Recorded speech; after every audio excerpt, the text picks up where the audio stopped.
Kapin 600 ka mga estudyante sa Kaputian Central Elementary School sa Barangay Poblasyon, Kaputian District, Samal Island, nakadawat og libreng sapatos. Ano yang atong balitang barangay? Excited kayo kini mga estudyante sa Kaputian Central Elementary School nga madawat ang ilang sapatos. Mukabat sa 600 ka mga bata gikan kindergarten ngadto sa grade 6 ang mahatagan og libreng sapatos gikan sa usa ka pamilyang misyonaryo sa Davao City. Gikan kuno sa usa ka American company nga tighimbog sapatos ang ilang ipanghatag. For every pair of shoes sold in the United States, he donates a pair to be used for other countries, schools that are not able to give the students shoes. So na-donate sila sa Family Circus diri sa Davao City, the parent partnership sa Bone Collector Museum.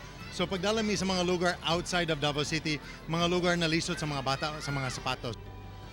Matag bata, gihatagan kayo og sapatos nga musigo sa ilang size sa tiil. Kining si Vincent Olarte, grade 2 pupil, nagtsinelas lang padulong eskwelahan. Karong naana siya sapatos, dili na siya daling madakinas kung magkalapok. Magpasalamat ko kay di na ko magchinilas, masapatos na ko.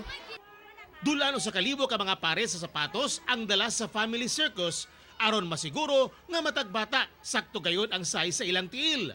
Busa dagong pasalamat sa liderato sa eskwelahan sa gasang nadawat alang sila mga estudyante. Daghan kayong salamat kay dili tanang mga bata nga naay opportunity nga makadawat aning gift o kaning ilahang hatag nga sapatos. Kauban si Mel Colmenares sa kamera. Ako si Teco Campo para sa One Mindanao.